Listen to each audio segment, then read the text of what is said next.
নম। শ্রীমদ্ ভগবতে বাসুদেবায় নম। হরে কৃষ্ণ।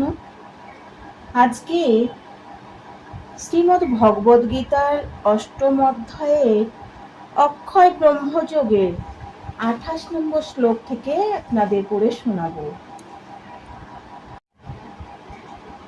ভগবান বলছেন, ভক্তিযোগ অবলম্বন করলে তুমি কোনো ফলেই বঞ্চিত হবে না।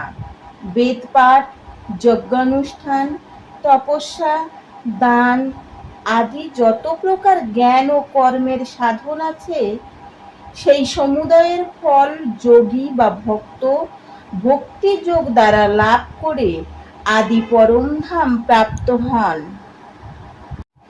এই শ্লোকটিতে কৃষ্ণ ভাবামৃত ও ভক্তিযোগের বিশেষ বর্ণনা আছে।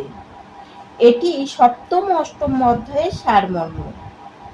শ্রী গুরুদেবের তত্ত্বাবধানে থেকে বেদ অধ্যয়ন ও তপস্যাচর্যের অনুশীলন করা অত্যন্ত আবশ্যক। ব্রহ্মচারীকে গুরুগৃহে থেকে অনুগত ভৃত্যের মতো গুরুদেবের সেবা করতে হয় এবং তাকে দ্বারে দ্বারে গিয়ে ভিক্ষা করে এনে গুরুদেবকে অর্পণ করতে হয়।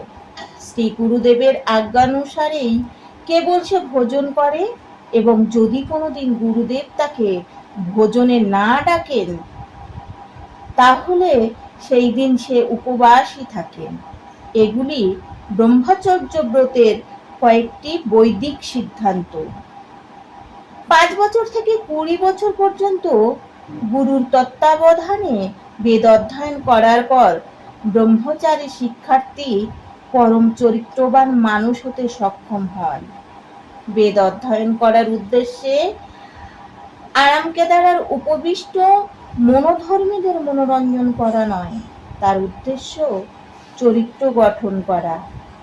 এই প্রশিক্ষণের পরে ব্রহ্মচারী গৃহাশ্রমে প্রবেশ করে বিবাহ করতে পারে। গৃহাশ্রমে তাকে নানা রকম যজ্ঞানুষ্ঠান করতে হয়, যাতে তিনি অধিকতর সিদ্ধিলাভের উদ্দেশ্যে পরমার্থ সাধনে সচেষ্ট হন। ভগবদ্গীতার বর্ণনা অনুযায়ী দেশ, কাল ও পাত্র বিচারে এবং তত্ত্ব শততম রজগুণের পার্থক্য নির্ণয় করে যথোপযুক্তভাবে দান ধ্যান করাও তার অবশ্য কর্তব্য। তারপর গৃহাশ্রম থেকে নিবৃত্ত হয়ে বানপ্রস্থ আশ্রম অবলম্বন পূর্বক বনবাসী হয়ে বক্ষল ধারণ করে ক্ষৌরকর্ম পরিহার করে তাকে নানা রকম তপস্যাচর্য অনুশীলন করতে হয়। এভাবেই ব্রহ্মচর্য, গারস্থ, বানপ্রস্থ এবং সবশেষে সন্ন্যাস আশ্রমের বিধিবিধান পালন পূর্বক তাকে জীবনের পরম সিদ্ধির স্তরে উন্নীত হতে হয়।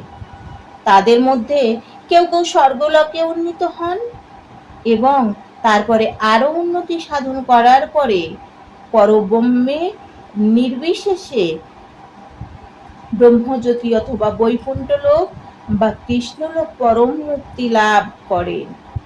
বৈদিক সাহিত্যে এই পথেই দিগদর্শন দেয়া হয়েছে। ভগবদ্গীতার প্রতি যার কিছুমাত্র বিশ্বাস আছে, তার কোনো কৃষ্ণ ভক্তের কাছ থেকে ভগবদ্গীতার শিক্ষা গ্রহণ করা উচিত। কারণ 4th অধ্যায়ের প্রারম্ভেই স্পষ্টভাবে বলা হয়েছে যে ভগবদ্গীতার তত্ত্বজ্ঞান কেবল ভক্তরাই উপলব্ধি করতে পারেন। অন্য কেউ যথাযথভাবে ভগবদ্গীতার উদ্দেশ্য বুঝতে পারেন না। তাই মনোধর্মীদের কাছ থেকে ভগবদ্গীতার ব্যাখ্যা শুনে কোনো কৃষ্ণ ভক্তের কাছে তা শোনা উচিত। এটি হচ্ছে শ্রদ্ধার লক্ষণ। কেউ যখন ভক্তের সন্ধান করতে থাকে এবং সৌভাগ্যক্রমে কোনো ভক্তের সান্নিধ্য লাভ করতে সক্ষম হন, তখনই তার পক্ষে যথাযথভাবে ভগবদ্গীতার অধ্যয়ন ও উপলব্ধির সার্থক প্রচেষ্টা সূচনা হয়।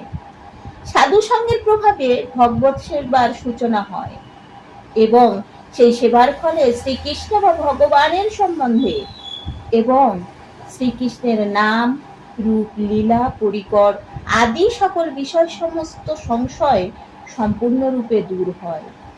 এভাবেই সমস্ত সংশয় দূর হলে অধ্যয়নে মনোনিবেশ হয়। তখন ভগবদ্গীতার অধ্যয়ন উপভোগ্য হয় এবং সর্বদা কৃষ্ণ ভাবময় অনুভূতির স্তর লাভ হয়। আরো উন্নত স্তরে শ্রীকৃষ্ণের প্রতি পূর্ণ প্রেমানুরাগের উদয় হয়।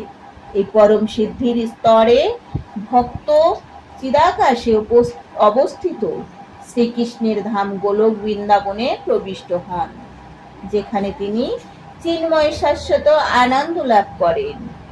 পরম তত্ত্ব লাভ বিষয়ক অক্ষয় ব্রহ্মযোগ নামক শ্রীমদ্ ভগবদ গীতার ৮ম অধ্যায়ে তাৎপর্য সমাপ্ত।